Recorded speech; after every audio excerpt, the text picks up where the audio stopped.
Na região da Baixada Santista, os índios estão concentrados principalmente no litoral sul. São 8 terras divididas em 13 aldeias. Uma em Praia Grande, uma em São Vicente, 4 em Mongaguá, outras 4 em Peruíbe e 3 em Itanhaém. Nossa visita acontece na aldeia Yamandu, em Peruíbe, onde vivem 20 famílias.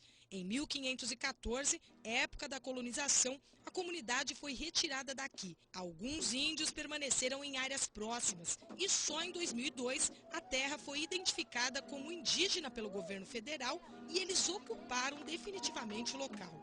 Assim como nas outras tribos, nessa comunidade, as crianças têm aulas todos os dias.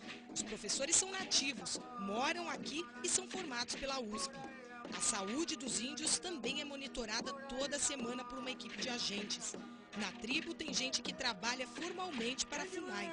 Muitos também vivem do artesanato que produzem.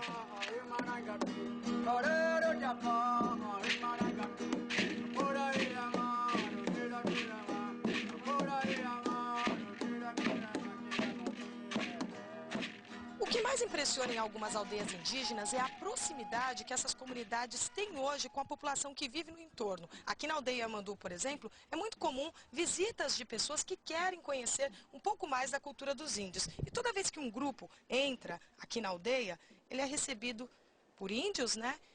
E aqui do meu lado está a índia Cunhaju, a índia Cunhaju que está recebendo a nossa equipe aqui nesse momento. Quando os turistas ou a população aqui do entorno chega, qual que é a recepção de vocês? A gente dá tipo de uma aula, né, explicando a nossa realidade, a nossa cultura, a nossa tradição, os costumes, né, como que a gente vivia antigamente, né, tem liderança, cacique. E o interessante é que essa aula acontece em Tupi-Guarani e é traduzida por você, né? Exatamente. Vamos lá ver como que acontece. Aqui, por exemplo, vocês começam falando da casa, né? Isso. Começa falando das nossas casas tradicionais, né? Como que era antigamente. Aqui ela vai dar a explicação em Tupi-Guarani. Manupi nyandarendai anai. Ura igui sapé. A jajokwa ura i jajapoma nyandarendai.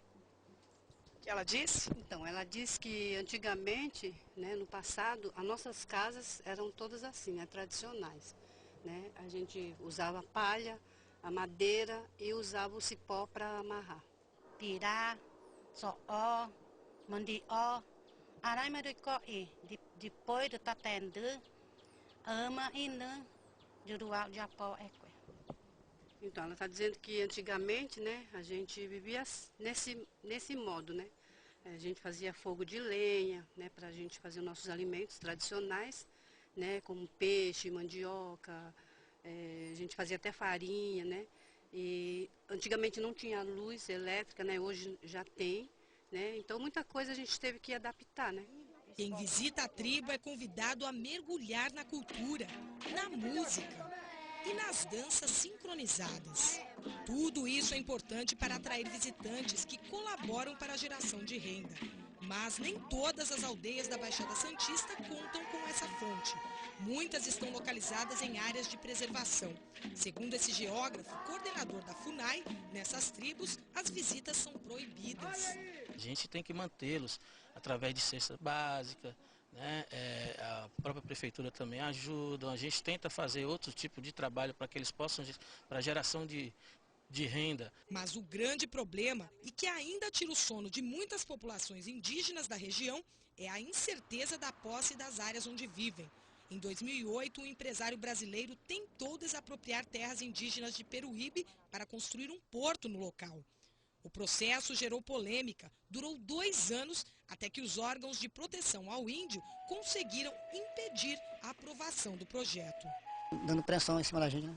Dando dinheiro, carro, outra terra, mas nós seguremos, né, aqui e hoje nós estamos aqui. Das 8 terras indígenas que existem na Baixada Santista, 4 foram homologadas pelo governo federal. Ou seja, são áreas que pertencem à União, mas que hoje têm a total autonomia de tribos indígenas. As outras 4 terras ainda aguardam a declaração definitiva do governo. Esse processo é muito importante porque com a terra garantida, os índios passam a ter de fato os direitos reconhecidos. Eles vão ter mais segurança, eles podem se organizar melhor ainda, né, e acessar outros recursos de outras entidades. Um exemplo, a gente, na nossa região, a gente está construindo, né, mais ou menos 90 casas em várias aldeias, em terras homologadas, né, de um convênio da FUNAI com o CDHU. Né, você só pode fazer isso dentro das áreas homologadas.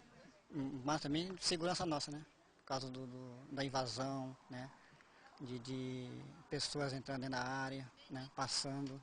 Então, elas estando demarcadas aí já, aí não tem esse problema, né, de poceiro, né? Para o antropólogo Rodrigo Tuller, a demarcação de terras indígenas avança. Agora é preciso valorizar a capacidade de produção das tribos.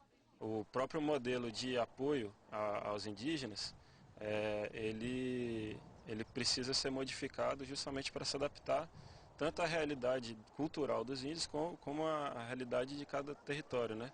Aqui, por exemplo, a gente tem a questão de ter uma terra um pouco mais arenosa, né? Mas por outro lado tem uma vegetação de restinga que é única aqui na Baixada Santista. Então isso tem um potencial também turístico, tem um potencial também em relação às espécies que são próprias dessa vegetação, né? Mesmo com algumas incertezas, os primeiros habitantes do Brasil não perdem a alegria para celebrar as raízes.